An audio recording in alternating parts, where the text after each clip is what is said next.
পরিবারের বিরুদ্ধে গিয়ে কখনো বিয়ে করবেন না। এই পৃথিবীতে ভালোবাসা বলতে কিচ্ছু নেই। যা চোখের সামনে দেখতে পান সেগুলো সব শুধু লোভ, লালসা ছাড়া আর কিছুই না। আমি যখন ইন্টারমিডিয়েটে পড়তাম সেই সময় একটা ছেলের সাথে আমার সম্পর্ক হয়। খুব বেশি দিনের না, মাত্র 6 মাসের। দুজন দুজনকে অনেক ভালোবাসতাম, একে অপরকে চোখে হারাতাম। রিলেশন ভালোই যাচ্ছিল। হঠাৎ করে আমার পরিবার থেকে আমার রিলেশনের কথা জেনে যায়। আমার পরিবার থেকে আমাকে সবাই বোঝায় আমি যার সাথে সম্পর্ক করছি ছেলেটা মানুষ হিসেবে ভালো না, তার চরিত্র খারাপ, সে নেশা করে, তার ফ্যামিলি ব্যাকগ্রাউন্ড খারাপ, সবকিছু আমাকে নেগেটিভ বোঝায়। তখন আমি পরিবারের কারো কথা কিছু বিশ্বাস করিনি। আমি আমার মতো রিলেশন কন্টিনিউ করতে থাকি। আমাকে অনেক বোঝানোর পরে যখন আমি বুঝি না, তখন বাড়ি থেকে আমাকে বিয়ে দেওয়ার চেষ্টা করে এবং আমাকে জোরপূর্বক বিয়ে দিতে চায়। এখন আমি কি করব তখন আমি আর কিছু বুঝতে পারি না। তাই আমার বয়ফ্রেন্ডকে আমি বলি সবকিছু। আমার বয়ফ্রেন্ড তখন বলে, তাহলে চলো আমরা পালিয়ে যাই, কারণ এই মুহূর্তে তো বাড়িতে তোমাকে আনা সম্ভব না, আগে আমরা বিয়ে করে নেই, তারপরে বাড়িতে আসা যাবে, তখন মেনে নেবে সবাই। আর আমাকে এটাও বলে আমি যখন বাসা থেকে বের হব যেন আমি 1-2 মাস চলতে পারি, সেটার মতো কিছু টাকা নিয়ে আসি, কারণ আমার বয়ফ্রেন্ডের চাকরি ম্যানেজ করতে কিছুদিন তো সময় লাগবে। আমাকে যেভাবে বুঝিয়েছে আমি সেভাবেই বুঝে বাড়ি থেকে পালানোর সময় ক্যাশ টাকা 2 লক্ষ টাকা আর মায়ের কিছু গহনা নিয়ে যাই। আমরা রাতে বের হয়ে যাই, সকালে পৌঁছাই ঢাকাতে।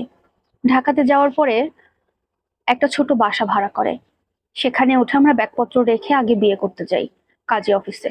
সেখানে বিয়েটা সেরে আমরা বাসায় চলে আসি। এভাবে একটা রাত পার হয়ে যায়। খুব ভয় করছিল, খারাপ লাগছিল মা বাবার কথা চিন্তা করে, আবার পরক্ষণে ভালোও লাগছিল, ভালোবাসার মানুষকে নিজের করে পেয়েছি। কিন্তু পরের দিন সকালবেলা ভোরবেলা আমার হাজবেন্ড আমাকে বলল, তুমি তাহলে উঠে রান্না বান্নার জন্য তৈরি হও, আমি বাজার থেকে কিছু বাজার করে নিয়ে আসি। সেই কথা বলে সে আমার বাসা থেকে বের হয়ে গেল। আর সে বাসায় আসলো না। আমি সকালে কোনো কিছু রান্না করতে পারলাম না, দুপুর হয়ে গেল সে আসলো না, বিকেল হয়ে গেল।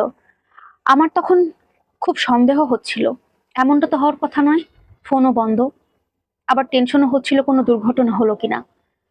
সেটা মনে করে আমি আমার ব্যাগের কাছে গেলাম, দেখি ব্যাগের চেনটা ফাঁকা। ব্যাগ খুলে দেখি আমার ব্যাগের মধ্যে টাকা পয়সা, আমার গহনা কোনো কিছুই নেই, একদম ফাঁকা। সবকিছু নিয়ে আমার হাজবেন্ড চলে গেছে। ওই মুহূর্তে আমার আর বুঝতে বাকি রইল না কেন তার ফোন বন্ধ, কেনই বা সে আর বাসায় ফেরেনি। মানুষটা আমাকে এত প্ল্যান করে ঠকালো যেটা আমি কল্পনাও করতে পারিনি। যাকে ভালোবেসে বাড়ি ছাড়লাম, রক্তের মানুষের সাথে সম্পর্ক ছিন্ন করলাম, সেই মানুষটা আমাকে এভাবে ঠকালো। ওই সময় না খুব একা হয়ে পড়লাম। ঢাকাতে তো আর কাউকে চিনি না আমি। তখন আমার মনে হলো আমার এক গ্রামের চাচাতো ভাই ঢাকাতে পড়াশোনা করে। ওর নাম্বারটা অনেক কষ্টে ম্যানেজ করে ওকে ফোন দিয়ে সবকিছু খুলে বললাম। তখন সে আমাকে আমার অ্যাড্রেসে এসে আমার সাথে কথা বলে আমাকে নিয়ে আমার বাবার কাছে পৌঁছে দেয়। আমার মা বাবার যে আমি মান সম্মান খুইয়ে চলে আসলাম, তারপরেও তারা আমাকে সাদরে গ্রহণ করে। শুধু একটা কথাই বলে যে যা হওয়ার হয়ে গেছে, তুই তো জীবিত ফিরেছিস, তোর জীবনটা বেঁচে আছে, অনেককে তো মেরেই ফেলে, যাক তুই ভুলটা বুঝতে পেরেছিস, এটাই ভালো। সে আমাকে সাদরে গ্রহণ করে, কিন্তু আমি তখন বাবাকে বলি, বাবা আমি তো বিয়ে করেছি। তখন বলে এটা কোনো সমস্যা না, ডিভোর্সের ব্যবস্থা করে দেব। পরবর্তীতে আমরা ডিভোর্স করে দিই এবং এরপরেই জীবনটা আমার থমকে যায়।